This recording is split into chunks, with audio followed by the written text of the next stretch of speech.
Hello everyone. Today we are here to study our chapter 3 from English class 11th Hornbill book, and the chapter name is Discovering Tut, the Saga Continues, written by A.R. Williams. So students, the title of this chapter is Discovering Tut. Tut is the name of an Egyptian king. Okay तो उनकी dead body की जब discovery हुई थी तो उनके ऊपर जो मतलब कहानियाँ हुई कि उनकी डेथ कैसे हुई, क्या एज थी जब उनकी डेथ हुई थी और किस वजह से उनकी डेथ हुई, तो जो चलता आ रहा है मतलब उनकी इन्वेस्टिगेशन। तो डिस्कवरिंग टट द सागा, सागा मीन्स क्या होता है, अ लॉन्ग स्टोरी। तो उसके बाद की जो भी हम लोग अपनी इमेजिन कर रहे हैं उनके बारे में, तो वो जो सागा है दैट इज़ कंटिन्यू, उनकी बारे में जो है वो अभी तक चल रही है, इन्वेस्टिगेशंस एंड ऑल। ठीक है, सो ये है आपका title. And student, this is a real story.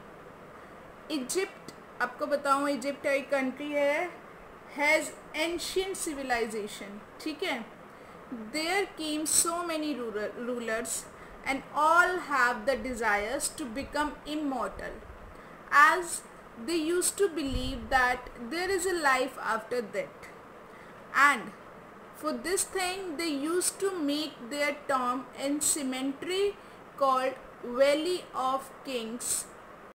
Cemetery means जो कब्रिस्तान होता है, तो वहाँ पे ये टॉम्स बनाते थे।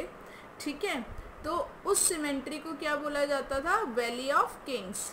And their bodies used to be mummified and kept wealth, food and daily use things.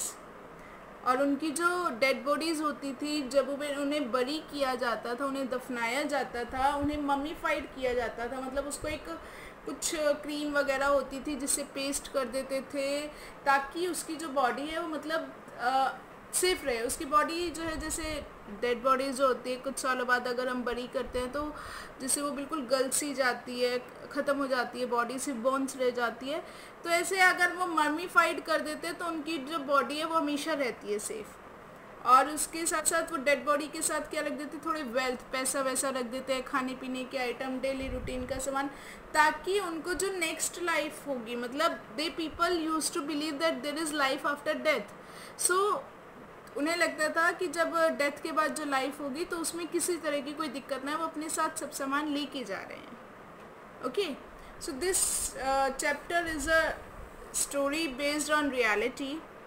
So let's begin this chapter, then you will got to know about it. He was just a teenager when he died. अब यहाँ पर king टट की बात हो रही है, तो कह रहे हैं कि जब उनकी डेथ हुई थी, he was just a teenager, मतलब वो 17-18 साल के आसपास का होगा। The last heir of a powerful family that had ruled Egypt and its empire for centuries. तो ये जो थे लास्ट मतलब हायर थे, मतलब उत्तराधिकारी थे उस पावरफुल फैमिली के जिन्होंने रूल किया था इजिप्ट पर और उनकी एम्पायर पर कई सालों तक, फॉर सेंचुरीज, है ना। He was laid to rest, उन्हें बरी कर दिया गया था रेस्ट के पोजीशन पे, force with gold and eventually forgotten, बहुत सारे सोने के साथ उनको दफना दिया गया था और उसकी जो दफना के फिर भूल गए थे कि हाँ यहाँ पर किसी को दफनाया गया, मतलब जो था कि अब उनकी डेथ के बाद जो है सब कुछ भूल गए थे। वैसे ही जैसे होता है डेथ के बाद लोगों को भूल जाया करते हैं, तो वैसे ही उनके साथ हुआ। Since the discovery of his tomb in 1922, अब जब से उनकी टॉम, उनके जो मकबरा टाइप सा जो बनाते हैं डेड बॉडीज़ के ऊपर, तो वो टॉम की जब से डिस्कवरी हुई थी, खोजा गया था 1922 से, the modern world has speculated about what happened to him. तो मॉडर्न वर्ल्ड जो है वो स्पेकुलेट करने लग गया था, मतलब अंदाज़ा लगाने लग गए थे कि क्या हुआ होगा उनके साथ। With murder being the most extreme possibility. अब इतनी यंग एज में डेथ होना, अब उस टाइम पे ऐसी कोई बीमारियां तो होती नहीं थी मेजर जिनसे डेथ होती थी, तो लोग सोचे थे, मतलब आज के मॉडर्न में सोचते कि इतनी, जब उनकी डेड बॉडी मिली तो लगा कि इतनी छोटी एज में कैसे इनकी डेथ हो गई थी। तो क्या अंदाज़ा लगाया जा रहा था कि जहाँ तक सबसे ज़्यादा पॉसिबिलिटी किस चीज़ की थी, क्योंकि वो एक राजा थे तो हो सकता है उनका मर्डर किया गया हो। Now leaving his tomb for the first time in almost 80 years। अब जब से उनकी डिस्कवरी हुई थी उसके 80 ईयर्स तक पहली बार उन्होंने अपनी टॉम को छोड़ा। Turned has undergone a CT scan. टट की बॉडी का क्या हुआ, सिटी स्कैन हुआ। That offers new clues about his life and death, जो कि दिखाते हैं, नए क्लूज दिखाते हैं उनकी लाइफ और उनकी डेथ के बाद। And provides precise data for an accurate forensic reconstruction of the boyish pharaoh। और वो जो मतलब सिटी स्कैन हुआ था वो क्या दिखा रहा था, एक डेटा दे रहा था, एक्यूरेट डेटा, एक प्रिसाइज डेटा दे रहा था, जो कि किसकी एक्यूरेटी दिखा रहा था, फोरेंसिक रिकन्स्ट्रक्शन। फोरेंसिक रिपोर्ट्स वगैरह आपने सुन रखा होगा, तो वो क्या होता है बेसिकली, जैसे साइंटिफिकली किसी चीज़ की हम इन्वेस्टिगेशन करते हैं कि मतलब जो चीज़ हुई है वो सही है या नहीं है, तो वैसे ही वो जो सिटी स्कैन हुआ था वो एक प्रिसाइज डेटा दे रहा था, एक एक्यूरेट डेटा दे रहा था फोरेंसिक रिकन्स्ट्रक्शन का of the boyish pharaoh. Pharaoh means होता है इजिप्ट किंग, ओके। तो ये जो बॉयश इजिप्ट किंग था उसके बारे में एक जो है हमें डेटा मिल रहा था उसके CT scan. An angry wind stirred up ghostly dust devils as King Tut was taken from his resting place in the ancient Egyptian cemetery known as the Valley of Kings। अब क्या कह रहे हैं writer यहाँ पे, बहुत तेज हवा, stride up, बहुत ही तेज बढ़ा देने वाली। कैसे स्ट्रीड अप, क्या बढ़ाने वाली, एक्साइटेड कर देने वाली, बहुत ज़्यादा हमारी एक्साइटमेंट को बढ़ा देने वाली। घोस्टली डस्ट मतलब ऐसा तूफान जैसे भूतों के उसमें आता है। डेविल्स एज किंग टट, जब किंग टट को वॉज टेकन लिया गया फ्रॉम हिज रेस्टिंग प्लेस, उनकी रेस्ट करने की जो जगह थी, मतलब जो सीमेंट्री थी जहाँ पर एंशियंट इजिप्शियंस को बरी किया जाता था, उसको क्या बोला जाता था, वैली ऑफ द किंग्स। जब वहाँ से किंग टट को लेके आया गया सिटी स्कैन कराने के लिए, तो बहुत तेज ऐसे लग रहा था तूफान, जैसे भूतों का ने जो है रेत का तूफान ला दिया हो, ऐसी तेज हवा चलने लग गई थी वहाँ पर उस समय। Dark bellied cloud had scudded across the desert sky all day. पूरे दिन वहाँ पर क्या होता रहा, बहुत बड़े बड़े जो है बादल छाए रहे स्काई में। And now were veiling the stars in casket grey, और अब वो जो ग्रे से कलर के डार्क, कैस्केट ग्रे मतलब बहुत डार्क जो क्लाउड्स थे, उन्होंने पूरे स्काई को वेल करना होता है, मतलब कवर कर लेना। तो वेल एक तरह से घूंघट को बोला जाता है, तो मतलब कवर कर लेना उस चीज़ को। तो उन्होंने जो आसमान के जो स्टार्स थे मतलब पूरे स्काई को कवर कर लिया था। It was 6 p.m. on 5 January 2005. The world's most famous mummy glided head first into a CT scanner brought here to probe the lingering medical mysteries of this little understood young ruler who died more than 3,300 years ago। अब कहते हैं कि जो world की बहुत famous mummy थी, पहली बार जब उसको सिटी स्कैन के लिए ग्लाइडेड किया गया, मतलब पुश करके नीचे लेके आए गए सिटी स्कैन के लिए, तो ये ब्रॉट है टू ये जानने के लिए कि लिंगरिंग मेडिकल, जो अभी तक भी जो मेडिकल मिस्ट्रीज़ हैं इस छोटे से यंग रूलर के बारे में, जो जिसको मरे हुए 3,300 ईयर से भी ज़्यादा हो चुके हैं, उसके बारे में जो जानना था, जो मेडिकल मिस्ट्रीज़ थी उसको जानने के लिए जो था उनको पहली बार सिटी स्कैन के लिए लाया गया। All afternoon the usual line of tourists from around the world has descended into the cramped rock-cut tomb some 26 feet underground to pay their respects। अब कहते हैं कि इस ऑल आफ्टरनून पूरी दोपहर जो टूरिस्ट, अब जैसे ही डेड बॉडी को लाया गया, एक मम्मी को लाया गया, तो वहाँ पे देखने वालों की भीड़ लग गई। तो कहते पूरी दोपहर वहाँ पर टूरिस्ट जो थे लाइन में लगा के वहाँ पर आ गए। From the around the world, पूरी दुनिया से जो थे लोग डिफरेंट जगह से देखने के लिए आए थे। हैड डिसेंडेड, वहाँ पर पहुँच गए इनटू द क्रैम्प, एक छोटे से रॉक कट टॉम में जो कि 26 फीट अंडरग्राउंड था। और they gazed at the murals on the walls of burial chamber, और जो वो बरियल चैम्बर था, जो कब्रिस्तान था, उसकी दीवारों पे जो म्यूरल्स बने हुए थे, म्यूरल्स मतलब होता है वॉल पेंटिंग, तो जो वॉल पेंटिंग बनी हुई थी, गेज मतलब वो लोग उनको देखकर हैरान हो रहे थे।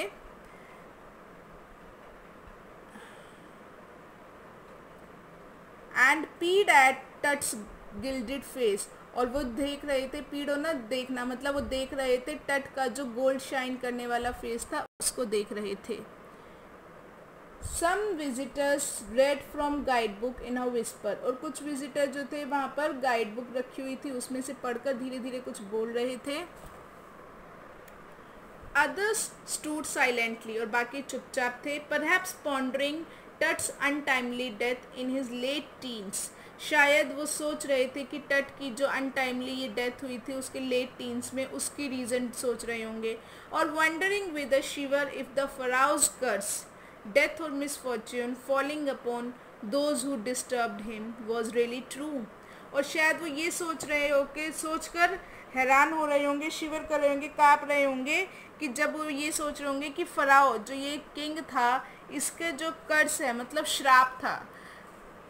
किंग के बारे में ऐसा माना जाता है कि भाई श्राप होता है कि जो लोग डेथ और मिसफॉर्च्यून, जो डेथ के बाद मतलब उसकी डेथ के बाद जो श्राप माना जाता है, मिसफॉर्च्यून फॉलिंग अपॉन दोज, जिन लोगों ने उसकी डेड बॉडी को, उसको मतलब फराओ को, किंग इजिप्ट के जो किंग थे, उनको आफ्टर डेथ डिस्टर्ब किया है। अब क्योंकि किंग डट की बॉडी जो थी बड़ी थी, रेस्ट पोजीशन में थी, तो लोग कह रहे थे कि आपने जो है इसकी क्या किया है, इस किंग जो फराओ है हमारा, उसकी आपने उसको डिस्टर्ब कर दिया है, तो अब आपके ऊपर कर्ज, आपको श्राप मिलेगा।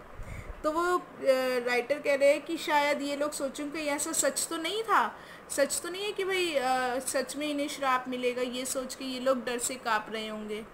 तो ऐसा राइटर मतलब इन लोगों जो खड़े हैं लोग उनके बारे में बात कर रहे हैं कि शायद ये लोग आपस में ये सोच रहे होंगे।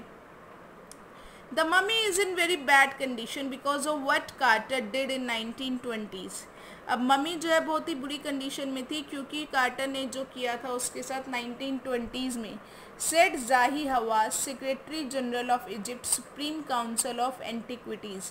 जाही हवास जो कि इजिप्ट के सुप्रीम काउंसिल एंटिक्विटीज़ होते हैं जो पुरानी चीज़ों के बारे में मतलब डिस्कवरी करते हैं वो लोग, वो डिपार्टमेंट, तो वहाँ पे जो थे जाही हवास थे सेक्रेटरी जनरल। तो उन्होंने जो किया था उसकी वजह से मम्मी की कंडीशन थी बहुत ख़राब। As he leaned over the body for a long first look, जैसे ही वो बॉडी को पहली बार उन्होंने बहुत देर तक देखा झुककर, Carter, Howard Carter, that is what was the British archaeologist who in 1922 discovered Tut's tomb after years of futile searching। अब वो कहते कार्टर, हावर्ड कार्टर, ये नाम था ब्रिटिश आर्कियोलॉजिस्ट। आर्कियोलॉजिस्ट होते हैं जो हिस्ट्री और कल्चर की स्टडीज़ करते हैं, तो वो मतलब हावर्ड कार्टर आर्कियोलॉजिस्ट थे जिन्होंने 1922 में डिस्कवर किया था टट का टॉम।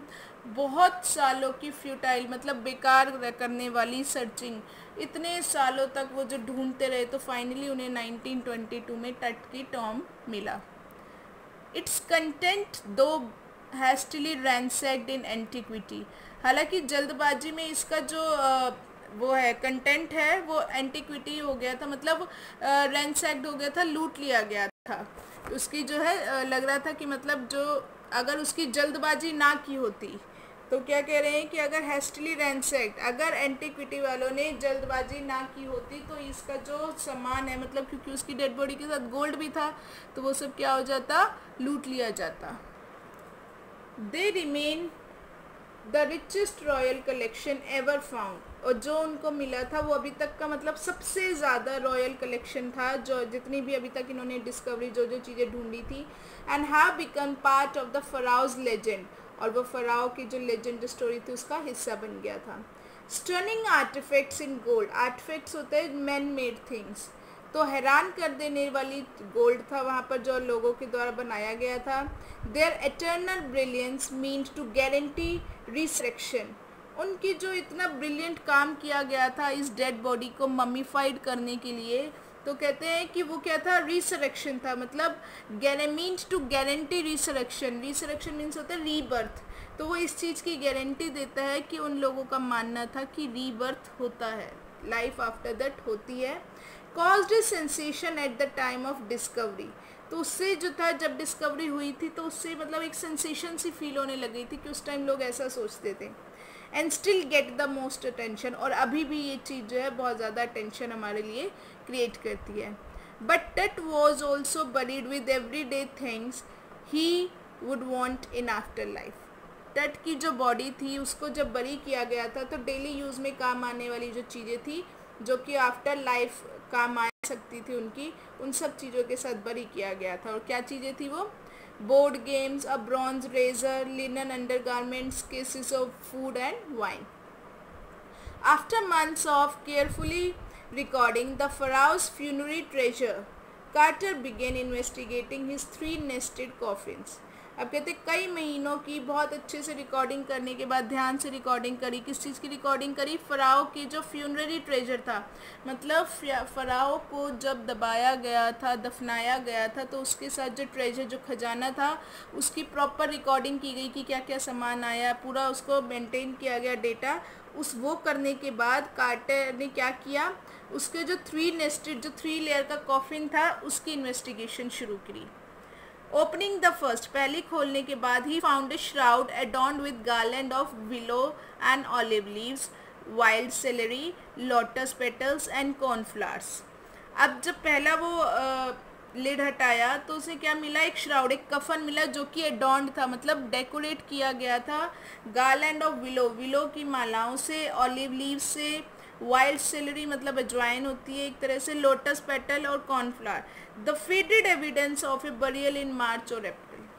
और ये सारी चीज़ें कब मिलती हैं, मार्च और अप्रैल के मंथ में इजीली मिलती है। तो इसका मतलब ये जो डेथ हुई थी, जब इसे दफनाया गया था, वो कौन सा मंथ था, मार्च और अप्रैल का। So when he finally reached the mummy, और जब वो फाइनली मम्मी तक पहुंचा, दो ही रैन इनटू ट्रबल, हालांकि वो मुसीबत में आ गया था, the ritual resins had hardened, cementing Tut to the bottom of his solid gold coffin. जो रिचुअल रेजिन्स थे, मतलब एक तरह से ग्लू होती है पेड़ की, किसी पेड़ की ग्लू होती है जिससे कि क्या हो जाता है, वो हार्ड हो जाती है, और किंग टट जो थे उनके बॉटम हिस्से को सीमेंटेड कर दिया था, उस ग्लू लगा दिया गया था, जिसकी वजह से उनकी जो बॉडी थी उस गोल्ड कॉफिन पे चिपक गई थी। No amount of legitimate force could move them, किसी भी तरह का कोई भी फोर्स जो था उसको हिला नहीं पा रहा था। कार्टर रोट लेटर, कार्टर ने बाद में लिखा, what was to be done, क्या किया जाना चाहिए था। The sun can beat down like a hammer this far south in Egypt, कहते हैं इतनी दूर इजिप्ट में शायद ये जो सूरज है ये हथौड़े का काम करे, इसकी गर्मी जो है हथौड़े का काम करे। And Carter tried to use it to loosen the resin, और कार्टर ने कोशिश करी ये जो रेजिन था, जो ग्लू था, उसको जो है सन, सूरज की रोशनी में रखने से, सूरज की गर्मी में रखने से शायद से इसे लूज किया जा सकता है। For several hours he set the mummy outside in blazing sunshine that heated into 149 degree Fahrenheit. अब कई घंटों तक उसने मम्मी को जो है बाहर बहुत तेज सनशाइट में, जो कि शायद 149 डिग्री फ़ारेनहाइट पे उसने मम्मी को रखा, नथिंग बज्ड, लेकिन कोई फ़र्क नहीं पड़ा। He reported with scientific detachment that, उसने साइंटिफिक डिटैचमेंट से बताया that the consolidated material had to be chiselled away from beneath the limbs and trunk before it was possible to raise the king's remains. अब ये जो consolidated मतलब ये जो hard material हो गया, इसे चिजल्ड कर देना, मतलब काटना पड़ेगा नीचे लिम्ब से और ट्रंक से, बिफोर इट वाज पॉसिबल, क्योंकि इसे पॉसिबल हो सकता था किंग के जो बचे हुए पार्ट है, मतलब उसको उठाने के लिए, किंग को उठाने के लिए उसको चिजल अवे करना ज़रूरी हो गया था।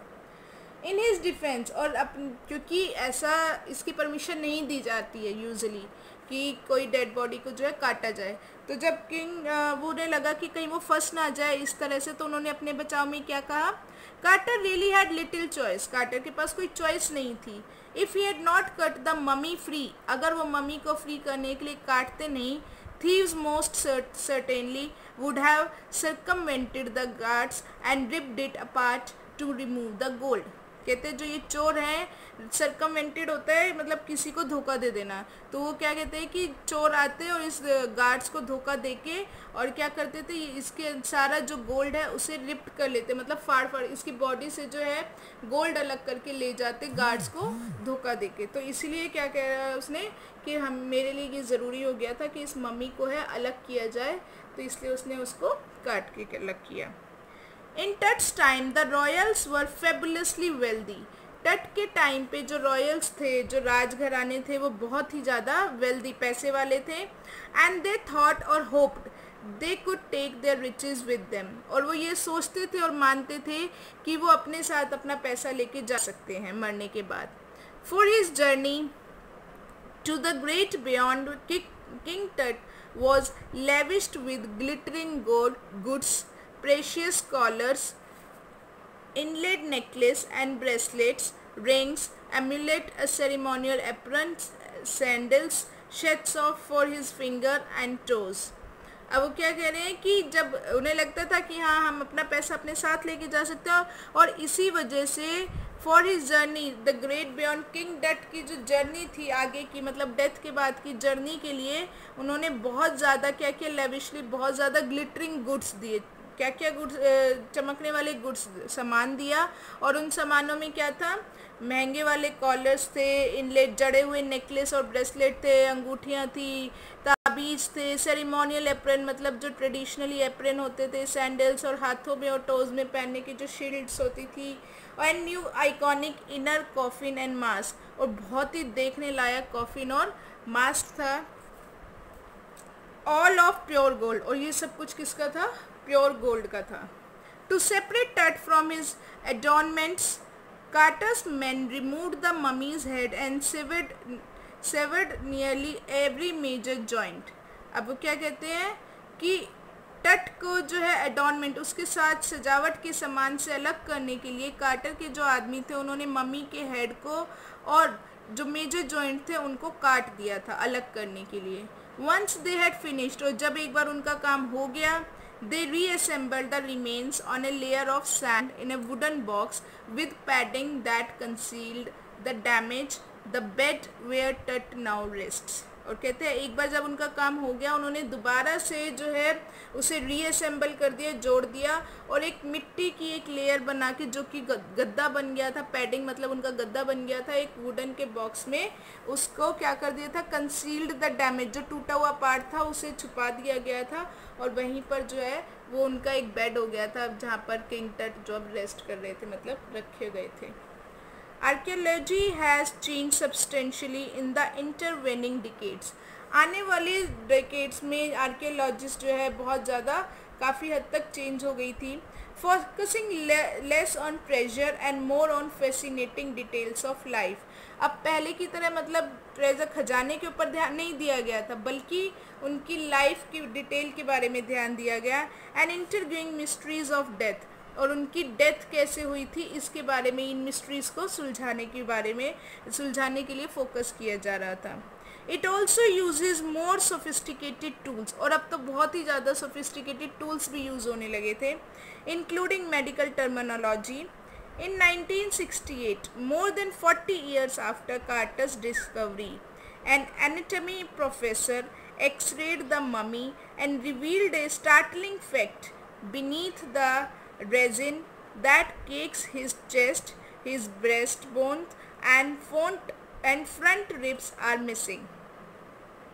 अब वो क्या कह रहे हैं कि 40 साल से भी ज़्यादा हो गया था, मतलब उसके बाद कार्टर की डिस्कवरी के बाद एक एनाटॉमी प्रोफेसर ने एक्सरे किया उस मम्मी का, और ये बता दिया, रिवील कर दिया, ये खुलासा किया, एक स्टार्टलिंग फैक्ट मतलब बहुत ही हैरान कर देने वाला खुलासा किया, और उन्होंने बताया कि रेजिन के नीचे जहाँ चेस्ट से जोड़ रखी थी जो उनकी ब्रेस्ट बोन और फ्रंट की जो रिब्स हैं वो गायब हैं.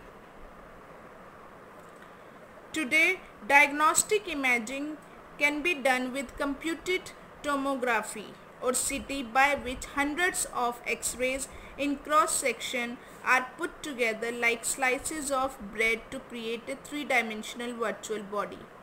अब ये तो थी बात 1968 की जब एक्सरे किया गया था। अब आज की बात क्या कर रहे हैं राइटर बताते हैं, आज डायग्नोस्टिक इमेजिंग जो क्या है वो किससे किया जाता है, कंप्यूटेड टोमोग्राफी मतलब सिटी स्कैन किया जाता है, जिसमें सैकड़ों एक्सरेज जो होते हैं क्रॉस सेक्शन करके एक साथ लाए जाते हैं, जैसे स्लाइसेस ऑफ ब्रेड हो, मतलब बॉडी नहीं हो गया, बॉडी के अंदर के पार्ट्स नहीं हो गए, बल्कि जैसे ब्रेड हो गए इन सबको एक साथ रखना इतना ईजी हो गया आजकल। और वो क्या क्रिएट करते हैं, 3D इमेज क्रिएट कर देता है बॉडी की। What more would a CT scan reveal of death than the X-ray, एक सिटी स्कैन क्या खोल देगा एक्सरे से ज़्यादा। And could it answer 2 of the biggest question still lingering about him, और क्या इससे जो 2 बड़े बड़े क्वेश्चन जो अभी भी लटके हुए हैं वो सॉल्व कर देगा। और वो 2 क्वेश्चन क्या है, हाउ डिड ही डाई, वो कैसे मरे, and how old was he at the time of his death, और उस टाइम जब उनकी डेथ हुई थी तो क्या वो कितनी एज के थे। King Tut's demise was a big event even by royal standard, King Tut की जो डेथ थी वो एक बहुत बड़ा इंसिडेंट था रॉयल स्टैंडर्ड राजघराने के लिए।